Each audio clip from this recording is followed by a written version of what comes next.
नमस्कार दर्शक बंधु कंधमाल समाचार को आपन को स्वागत। दर्शक बंधु अनेक समय आम देखि थाउ अन्य जिला मानक भली कंधमाल रे टेली जोगाजोग बा नेटवर्क सुविधा एते भल नथिबा देखा जाए। वर्तमान रो G20 समाज रे मध्य टेली सेवार व्यवहार करि पारनांती केतक ग्राम पंचायत वासी। एभली एक घटना देखा मिलूँ कंधमाल जिला बालीगुड़ा ब्लॉक अंतर्गत सलागुड़ा ग्राम पंचायत रे। यह 17 गोटी वार्ड को नहीं गठित। एठाकर जनसंख्या जदि आम कहवा 4000 ऊर्ध्व लोक बसवास करती।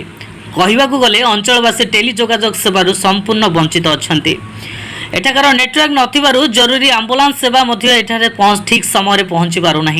निजर व्यक्तिगत जरूरी कार्य बाहर दुनिया सहित जोगाजोग कर पारना ग्रामवासी। एपरिक नेटवर्क पर छात्र छात्री हुंतु बा साधारण लोक पहाड़ चढ़ा पड़ी था। पंचायतवासी एने पंचायत ठारू आरंभ कर जिलापाल कार्यालय पर्यंत द्वारस्थ हेबा परे नेटवर्क निर्माण होइछि, किंतु दीर्घ दिन हेब कार्यकारी करा जाउ नाही। लक्ष लक्ष टंका द्वारा निर्माण होइछि, किंतु ग्रामवासी तार उपयुक्त सुविधा पाई पारनुआंती। जदि कहिबा सलागुड़ा पंचायतर टाकासिंग, पुईसरु, पोछासरु आ मेलसिकिया पंचायतर सेंगुसला, तगाकिया, त्रेजाकिया, पुनीनाट भली अनेक ग्राम रहिछि। एबे मध्य नेटवर्क सेवा पाइबारु अपेक्षा करिसेंती ग्रामवासी। कंधमालरू बेंजामिन नायकଙ୍କ रिपोर्ट, कंधमाल समाचार।